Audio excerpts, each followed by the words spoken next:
करा लिया जाए तो 52% ही नहीं ओबीसी 60% होंगे।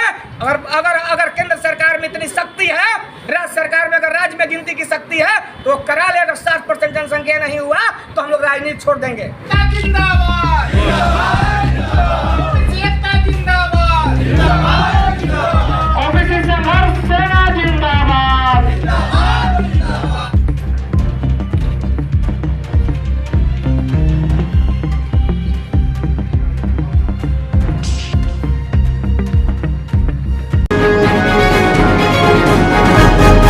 की बैठक हुई है। जैसा कि आप सभी जानते हैं, जिस प्रकार से ओबीसी के छात्रों को और ओबीसी के लोगों को जिस प्रकार से अनदेखी हो रही है, आप लोगों ने देखा होगा एक रेडियो ऑपरेटर की बहाली आई थी जिसमें ओबीसी की संख्या 0 है। हम लोगों का मांग है कि अगर जातीय जनगणना पूरे देश में नहीं हो रहा है, जो कि जातीय जनगणना पूरे देश में होना चाहिए, ओबीसी का आरक्षण 27% से बढ़ाकर 52% किया जाए। अगर 52% नहीं होती है तो हमारी संगठन ओबीसी संघर्ष सेना राज्य ही नहीं पूरे देश में चरणबद्ध आंदोलन करेगी। आज हमारी 11 सूत्री मांगे हैं जिसे मैं बारी बारी से आपको बताता हूं। पहला मांग जो मैंने आप लोगों के समक्ष रख दिया, ओबीसी का आरक्षण 27% से बढ़ा के 52% किया जाए। भारत की 22 में से 13 नेशनल लॉ यूनिवर्सिटी है जिसमें आरक्षण लागू नहीं है, उसमें ओबीसी का आरक्षण लागू किया जाए। तीसरा है ठेकेदारी में ओबीसी का आरक्षण लागू हो। चौथा, न्यायपालिका में कॉलेजियम सिस्टम को समाप्त किया जाए और ओबीसी आरक्षण को लागू किया जाए। पांचवा है अनुसूचित जाति और जनजाति के आधार पर पिछड़े वर्ग को भी प्रोन्नति में आरक्षण दिया जाए।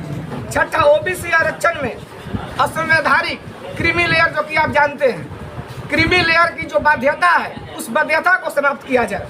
प्रत्येक जिले में, देश के प्रत्येक जिले में ओबीसी छात्रावास का निर्माण हो। आठवां, ओबीसी की जातीय जो जनगणना होनी है, जहां जिस स्टेट में जातीय जनगणना हो रही है उसमें ओबीसी के कॉलम को दर्शाया जाए जिसमें ओबीसी कॉलम को भर सके। नौवां, लेटरल नियुक्तियां आप लोगों ने देखी होगी, जिस प्रकार से लेटरल नियुक्तियां की जा रही हैं उस नियुक्तियों को समाप्त किया जाए। केंद्र सरकार द्वारा बेतहाशा गति से निजीकरण जो किया है, इस निजीकरण को बंद किया जाए। पंचायत और स्थानीय निकाय में ओबीसी के आरक्षण को लागू किया जाए। देखिए, हम आपको बताना चाहते हैं, जिस प्रकार से आप लोगों ने देखा कि ओबीसी के छात्रों के साथ अन्याय, अत्याचार, ओबीसी की जो स्थिति है, मैं यही कहना चाहूंगा कि ओबीसी के छात्रों की पूर्ण रूपेण हत्या हो रही है। लेकिन हमारे प्रधानमंत्री जी ओबीसी हैं, मुख्यमंत्री जी ओबीसी हैं, उप मुख्यमंत्री जी ओबीसी हैं, लेकिन ओबीसी के साथ हो रहे अन्याय को कोई सुनने वाला नहीं है। ओबीसी के दुख और दर्द को कोई सुनने वाला नहीं है।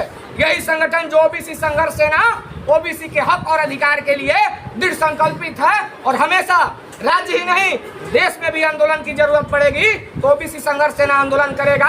और ओबीसी हक और हुकूम के लिए ओबीसी के छात्र, नौजवान रोड पे आएंगे। पंचायत लेवल से लेकर, प्रखंड लेवल से लेकर, राज्य लेवल से लेकर देश लेवल पर ओबीसी का आंदोलन होगा। EWS जो 10% हुआ है तमिलनाडु में लागू भी नहीं है। अगर जनगणना करा लिया जाए तो 52% ही नहीं ओबीसी 60% होंगे। अगर केंद्र सरकार में इतनी शक्ति है, राज्य सरकार में अगर राज्य में गिनती की शक्ति है तो करा ले। अगर 60% जनसंख्या नहीं हुआ तो हम लोग राजनीति छोड़ देंगे। लेकिन प्रधानमंत्री तो खुद कहते हैं, उन्होंने चुनाव में कहा था कि किसी का आरक्षण खत्म नहीं होगा। हम खुद जो है पिछड़ा के बेटे, अमित शाह के पहले पिछड़ा प्रधानमंत्री हैं। देखिए, ओबीसी के साथ हमेशा से छलावा होता रहा है। ओबीसी के साथ हमेशा से छलावा होता रहा है। तरह तरह के वादे किए गए हैं, ओबीसी के हक की बात करने की बातें की गई हैं, लेकिन धरातल पर जब आप देखेंगे तो सब नगण्य है, सब जीरो है। सबसे ज्यादा अगर प्रताड़ित कोई वर्ग है तो ओबीसी वर्ग प्रताड़ित है। मैं ये बोलना चाहूँगी कि जब बाबा साहब ने जो कॉन्स्टिट्यूशन बनाया था तो रिजर्वेशन का जो बेसिक आधार जो बनाया था वो जो भी सोशली जो बैकवर्ड थे और जो एजुकेशनली बैकवर्ड थे उनके लिए रिजर्वेशन का सिस्टम लाया गया था कॉन्स्टिट्यूशन में। पर हमारे साथ ऐसा क्यों है कि हमारे इनकम को इसको बेस बनाया जा रहा है, जो कि क्रीमी लेयर और नॉन क्रीमी लेयर। हम लोग तो ओबीसी एक कैटेगरी है ना, उसमें फिर कैटेगराइज क्यों किया किया गया।